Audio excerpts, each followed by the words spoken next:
D'accord. Alors nous allons passer au climat social dans le secteur pétrolier. Je crois que les Gabonais ont bien compris que des mesures ont été prises concernant l'emploi pour le Gabon de demain, parce que tout ce qui se passe aujourd'hui au niveau du dialogue national inclusif, c'est préparer justement le Gabon de demain. Et on a la chance d'avoir justement des syndicalistes dans la plupart des sous-commissions qui travaillent donc d'arrache-pied pour que le Gabonais puisse, autant que faire se peut, avoir à l'esprit que ces propositions ont non seulement été entendues, mais qu'à côté de ça, elles vont certainement être prises en compte et permettre à ce que le Gabon de demain soit différent de celui d'avant le 30 août 2023.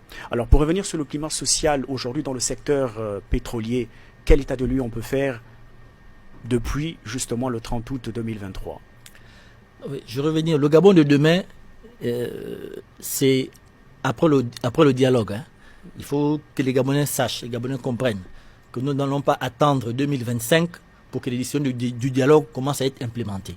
Il y a des décisions, et c'est la parole du président de la République, et nous allons tous veiller à ce que ce soit mis en œuvre. Il y a des décisions qui vont être implémentées immédiatement au sortir du dialogue. Parce que autant de décisions qui ont été prises, il y a des décisions immédiates, décisions à court terme, à moyen terme et à long terme. Donc, lorsqu'on dit le Gabon de demain, ce n'est pas en 2050.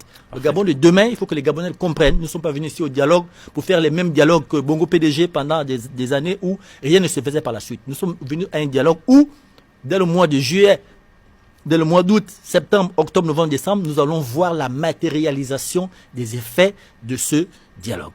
En tout cas, les journalistes seront là pour le rappeler voilà. au CTRI. Donc, c'est important. Et c'est aussi pour attirer l'attention du CTRI. Pour dire que les Gabonais n'attendent pas 2050.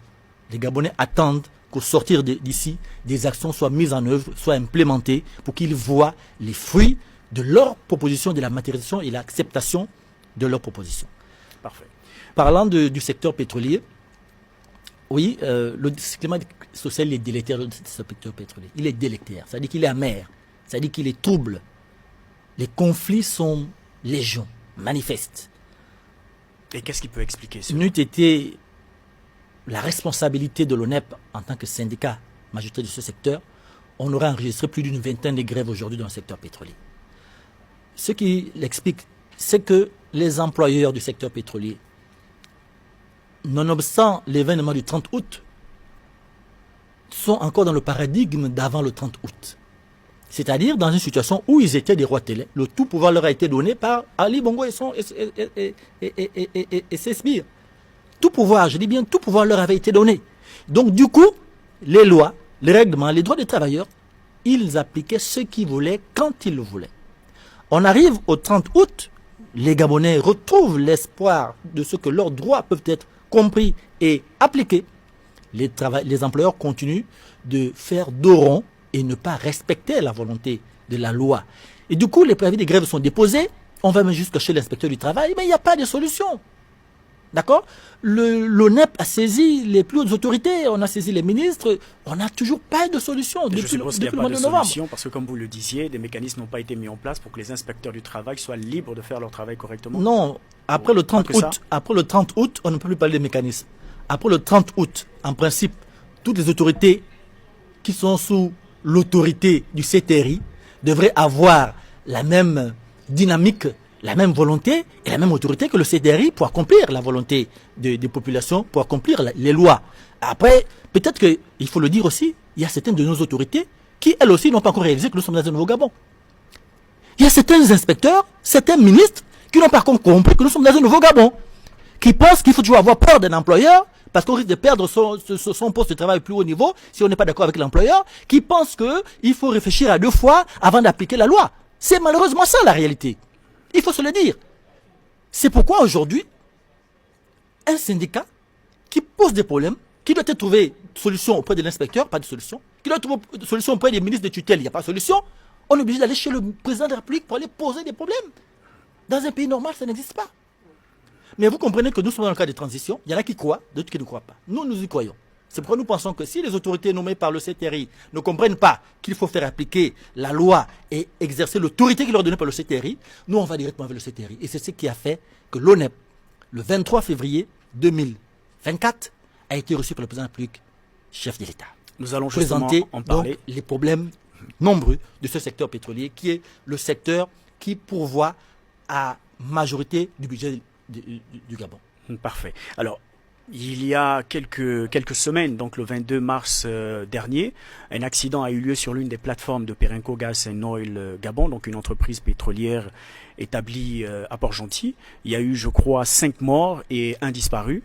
L'ONEP a justement réagi à cet accident parce que derrière la communication de Perenco, l'Organisation nationale des employés du secteur du pétrole estimait qu'il y avait évidemment un certain nombre de choses à reprocher justement à l'entreprise. Est-ce que vous pouvez revenir sur cet événement? Oui, il y a un dramatique événement qui a eu lieu le 20 mars. C'était exactement le 20 mars, c'était un jeudi 20 mars. Il y a eu une explosion autour d'un puits de pétrole sur la plateforme Bekuna du site Tchatamba de Perenco Oil and Gas Gabon. Et il y a eu 6 vies qui ont été perdues. 6 vies qui ont été perdues. Un expatrié qui était le superviseur de l'opération Workover qui s'éteignait et 5 compatriotes. Donc un Camerounais et 4 Gabonais. Ils ont perdu la vie. 3 d'entre eux, sinon 4 d'entre eux ont été calcinés. C'est calciné, d'accord? C'est un accident. C'est un accident, mais ce n'est pas une catastrophe naturelle. Vous voyez la différence entre un accident et une catastrophe naturelle?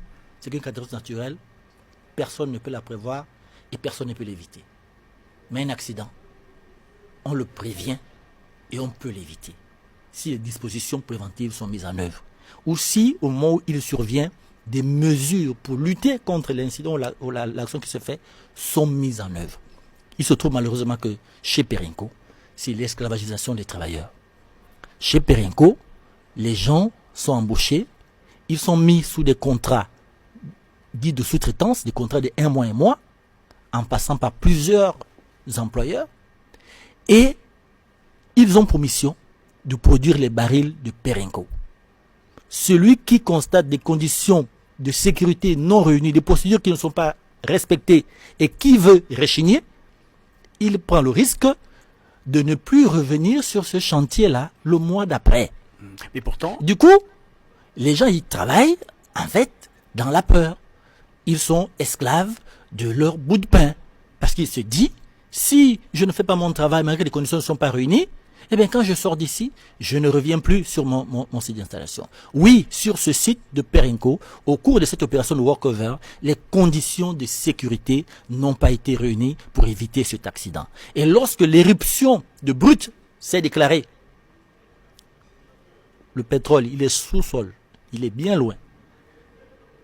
Par moyen de pression, il quitte le fond, il vient en surface.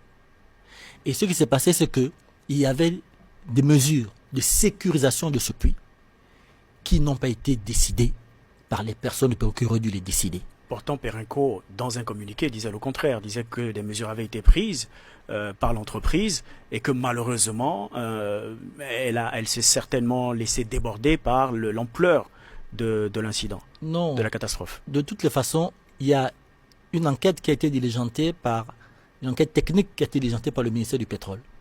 Bon, j'ose espérer que ce ministère du Pétrole sera dans l'esprit de la restauration de la dignité du travailleur gabonais pour que la vérité soit faite.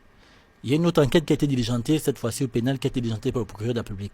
J'ose espérer que ce procureur de la République aura l'esprit du nouveau Gabon pour que la vérité soit faite. Est-ce que les partenaires sociaux ont été justement impliqués dans ces enquêtes ou pas du tout? Les partenaires sociaux n'ont pas été impliqués. Perenco n'a pas impliqué. Perenco, ou en son sein l'ONEP, le syndicat le plus représentatif, Perenco n'a jamais associé l'ONEP. Les autorités sont parties rendre visite à Perenco pour savoir ce qui se passe. Ils ne se sont pas fait accompagner du syndicat majoritaire au sein de Perenco et au sein du secteur pétrolier qu'est l'ONEP. Et ce syndicat qui dénonce les actions, les malversations, les manigances, les esclavagismes à Perenco. Vous voyez, en fait, on a l'impression que c'est un jeu de dupes. Hein? Les autorités vont parler avec le bourreau et celui qui dénonce au grand jour les manigances du bourreau, on le met à l'écart et on va écouter les vérités ou les mensonges du bourreau, Et on vient les balancer à la télévision en disant que voici ce qui s'est passé à Perenco. C'est dommage, parce qu'en fait, il y a une réalité, c'est qu'on ne veut pas que la vérité soit sue et la vérité soit connue. Peu importe, la vérité, tôt ou tard, connaîtra toujours son épilogue. Nous avons l'impression que les autorités ne sont pas franches, que les autorités ne jouent pas franc jeu, que les autorités veulent protéger Perenco. Il faut l'avouer, Perenco est le plus gros producteur de ce pays. Perenco participe pour beaucoup au fonctionnement des activités du gouvernement, des projets, ainsi de suite dans ce pays. Perenco influence les autorités dans ce pays. Donc ça, c'était la réalité. C'était la réalité avec le pouvoir sortant. Nous nous posons la question de savoir est-ce que le pouvoir d'aujourd'hui continue de laisser Perenco régner à maître en scène dans le secteur pétrolier ou les choses vont changer. La question est posée et en même temps, je voulais savoir si depuis cet accident, Perenco n'a pas justement invité les membres de l'ONEP, en tout cas au moins le secrétaire général que vous êtes, à une discussion ou à vous impliquer justement dans tout ce qui est en train de se faire depuis cet accident. Non.